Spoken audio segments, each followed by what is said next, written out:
Hello dear learners, আবার এসে গেছি আরও একটি নতুন ভিডিও নিয়ে। এইবার যে ভিডিওটা সেটা অত্যন্ত কনফিউশন দূর হয়, এই ভিডিওটা দেখলে নিশ্চিতভাবে দূর হয়ে যাবে। আমরা প্রায়ই দেখি যে বিভিন্ন শব্দ, যে শব্দগুলো আমাদেরকে কনফিউজ করে দেয়। এরকম বেশ কিছু শব্দ আছে ইংলিশে যেগুলো কনফিউজিং ওয়ার্ডস। যেমন ধরো বাই। বাই মানে কি? বাই মানে কেনা হয়, আবার বাই মানে দাঁড়াও হয়। আবার ধরো কাইন্ড, দয়ালু, আবার কাইন্ড মানে ধরনও হয়। কোনো ক্ষেত্রে দেখা যায় বন্ধুরা যে উচ্চারণটা এক, স্পেলিং বা বানানটা আলাদা।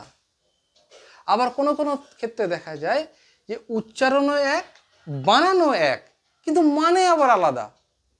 এই কনফিউশনগুলি আছে তার কিছুটা দূর করার চেষ্টা আমরা এই ছোট্ট ভিডিওতে করব। তোমরা কমেন্ট করো কেমন লাগলো। চলে আসা যাক ভিডিওটাতে। দেখো, প্রথমেই বলেছি হোমোফোন। হোমো মানে এক, হোমো মানে এক টাইপের। ফোন মানে হচ্ছে প্রোনাউন্সিয়েশন বা সাউন্ড এক রকমের। এবার দেখো, এখানে এটা লেখা হয়েছে উচ্চারণ একই রকম উচ্চারণ, কিন্তু স্পেলিং আলাদা। কেমন? দেখো, এখানে আছে হেয়ার, হেয়ার, ফেয়ার, ফেয়ার। একটা ফেয়ার মানে সুন্দর, একটা ফেয়ার মানে ভাড়া। নাইট, KNIGHT, এই নাইট মানে কি? বর্মাবৃত যোদ্ধা। এখন নাইটহুড উপাধি দেয় ইংল্যান্ডে, এখনো স্যার বলা হয়। আর একটা হচ্ছে NIGHT, নাইট মানে রাত্রি। আবার দেখো যে বাই মানে দাঁড়া হয়, বাই মানে কেনা হয়, আবার বাই মানে টাটা বাই বাইও হয়। তাহলে এগুলি কিন্তু দেখো উচ্চারণ এক। Hair, hare, fair, fare, night, knight, by, সবগুলো উচ্চারণ এক, কিন্তু স্পেলিংটা আলাদা। এগুলোকে বলা হয় হোমোফোন। এবার চলে আসো আর এক রকমের কনফিউশন। এখানে স্পেলিংও এক, উচ্চারণও এক, মানে আলাদা।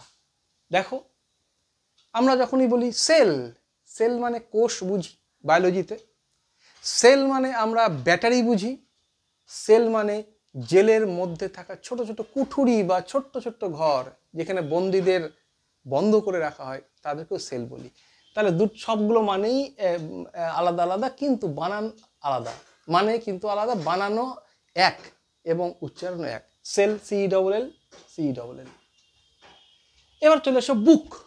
আমরা প্রায় বলি না বন্ধুরা যে আমার টিকিটটা বুক করতে হবে, মানে রিজার্ভ করতে হবে, মানে দখল করতে হবে। আবার বুক মানে বইও হয়।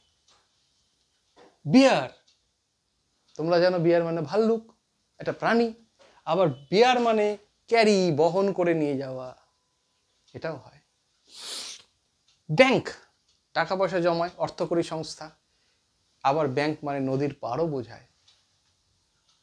ব্যান্ড, আমরা প্রায় বলি বিভিন্ন ব্যান্ড, যেমন চন্দ্রবিন্দু ব্যান্ড, ক্যাকটাস ব্যান্ড, বিভিন্ন ফসিলস, এগুলো হচ্ছে ব্যান্ড, অর্থাৎ একটা মিউজিকের একটা দল। আবার ব্যান্ড মানে এক ধরনের অলংকারও হয়, হাতে পরা হয়, এখানে পরা হয়, এগুলো পরা হয়। রিং। এবার হচ্ছে ব্যাট, ক্রিকেট খেলা যে ব্যাটটা তোমরা ব্যবহার করো, ব্যাট। ব্যাটের আর একটা মানে কি? বাদুর। দুটোরই কিন্তু বানান এক, উচ্চারণও এক। ক্রিকেট, ব্যাটের সঙ্গে ক্রিকেট যুক্ত। ক্রিকেট মানে হচ্ছে কি এক ধরনের খেলা। আবার বন্ধুরা, ক্রিকেট মানে এক ধরনের পোকা, যেটা সন্ধ্যেবেলায় ঝিঝি করে, হ্যাঁ, ঝিঝি পোকা। তাহলে ক্রিকেট মানে এখানে হবে ঝিঝি পোকা।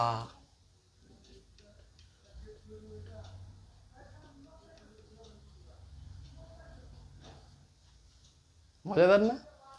দেখো, ঠিক এরকম করে আমি তোমাদের হোমওয়ার্ক দিলাম। তোমরা অবশ্যই কমেন্ট বক্সে কমেন্ট করে জানাও তোমরা হোমওয়ার্কটা করলে কিনা। দেখো, ফ্লাওয়ার, এটা কি হোমোফোন না হোমোনিম? কোনটা জানাতে হবে। সি, এখানে সি। আওয়ার, এখানেও আওয়ার। Match, kind, ring.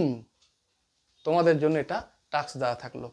তাহলে কনফিউশন যে ওয়ার্ডসগুলো আছে, এরকম অনেক শব্দ আছে যেগুলো কনফিউজিং ওয়ার্ডস, সেগুলো প্রচুর আছে। সেগুলো প্র্যাকটিসের মাধ্যমে পড়লে আরও জানতে পারবে। আপাতত এইটুকুই। ভালো লাগলে কমেন্ট করো এবং পারলে সাবস্ক্রাইব করো। Thank you.